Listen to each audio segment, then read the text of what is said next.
Halo saudaraku di mana saja berada, kita bertemu kembali pada kesempatan ini. Saya senang sekali dapat menjumpai saudara-saudaraku.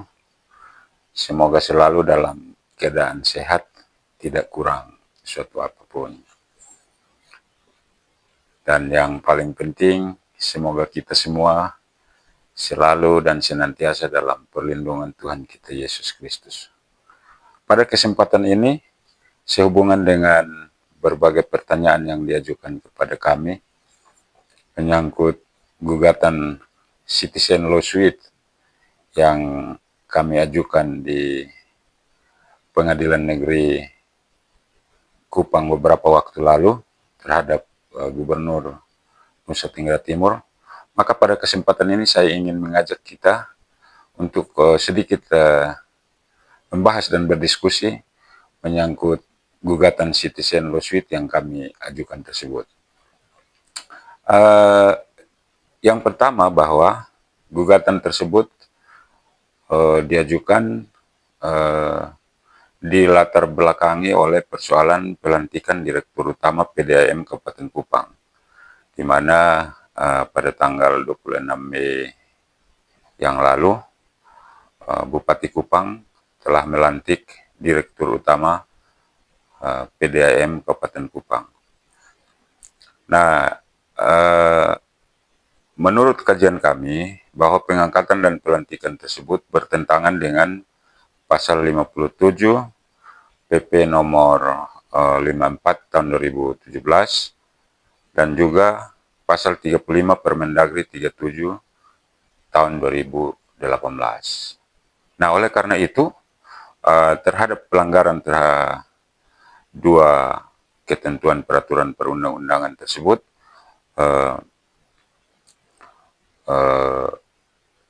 kami mengajukan upaya administratif ke Gubernur Nusa Tenggara Timur.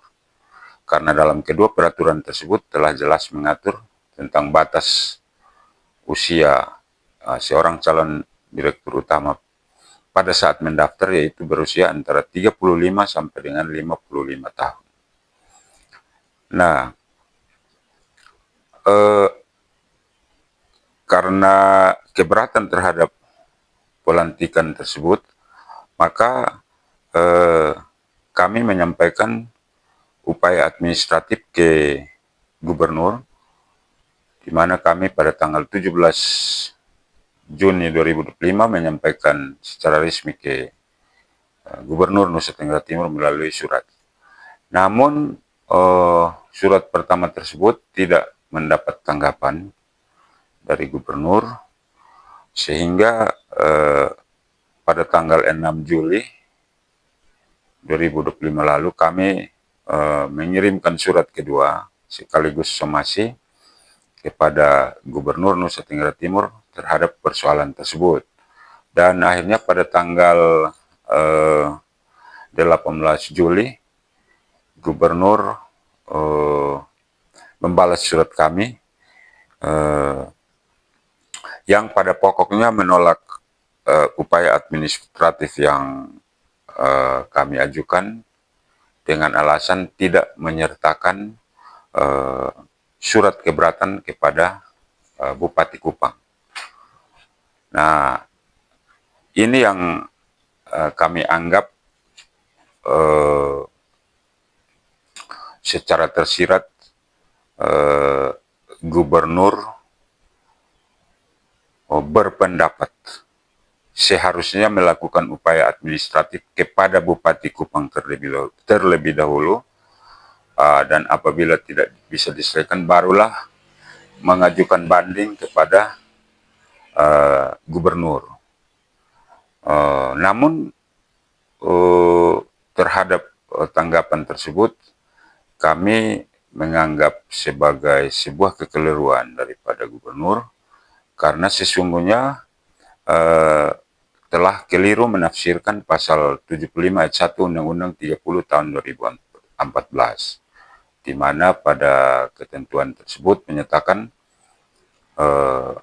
dapat mengajukan upaya administratif kepada pejabat yang membuat keputusan inkasu Bupati Kupang, atau juga dapat melakukan upaya administratif kepada atasan pejabat tersebut, yang kami anggap dalam hal ini adalah gubernur. Artinya dalam ketentuan tersebut memberi dua opsi, boleh ke pejabatnya, boleh ke atasan pejabatnya. Itu kajian kami terhadap pasal 75 Undang-Undang 30 tahun 2014. Nah, terhadap sikap gubernur yang menolak upaya administratif yang kami ajukan, maka kami mengajukan gugatan ke Pengadilan Negeri Kupang melalui mekanisme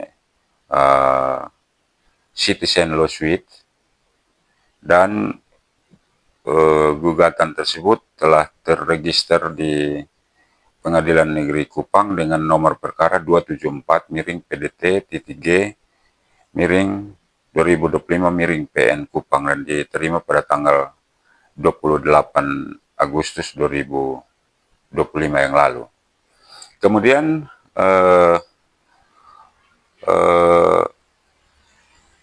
sedikit saya gambarkan tentang gugatan citizen lawsuit. Dia agak berbeda dengan class action, karena kalau di dalam mekanisme class action, maka penggugat haruslah merasakan atau menderita kerugian langsung sebagai korban langsung daripada sebuah kebijakan. Namun untuk citizen lawsuit, walaupun dia bukan korban langsung, tetapi dia dapat mengajukan gugatan ke Pengadilan Negeri secara perdata akibat kelalaian, kekeliruan, atau kesalahan seorang pejabat dalam melaksanakan tugasnya. Nah, bedanya dengan class action, kalau class action dapat menuntut ganti rugi material karena yang bersangkutan adalah korban langsung atau menderita kerugian langsung. Sedangkan dalam gugatan citizen lawsuit, penggugat tidak menuntut ganti rugi kerugian secara material. Sebagian besar dalam penanganan kasus citizen lawsuit ini adalah kalau ada kekeliruan dalam atau kesalahan dalam penyelenggaraan pemerintahan oleh pejabat dan digugat secara citizen lawsuit, maka petitumnya adalah meminta untuk membatalkan kembali keputusan yang telah dikeluarkan atau dibuat oleh pejabat tersebut. Nah, terhadap pendaftaran gugatan tersebut, Pengadilan Negeri Kelas 1A Kupang telah menetapkan majelis hakimnya, dan majelis hakim telah menetapkan pula sidang, dan sidang perdana telah digelar pada hari Kamis tanggal 11 September yang lalu, namun ditunda oleh karena tergugat dalam hal ini Gubernur Nusa Tenggara Timur tidak hadir pada persidangan tersebut tanpa pemberitahuan.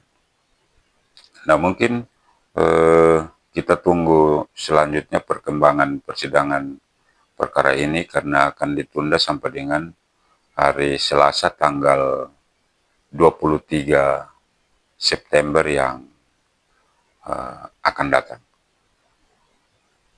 Demikian beberapa hal yang bisa saya sampaikan menyangkut gugatan citizen lawsuit yang kami ajukan ke Pengadilan Negeri Kelas 1A Kupang. Kalau ada saudara-saudaraku yang ingin mendiskusikan lebih lanjut tentang ini silakan ditulis di kolom komentar dan kita akan membahasnya lebih lanjut. Demikian perjumpaan kita pada kesempatan ini. Kita bertemu kembali pada episode selanjutnya.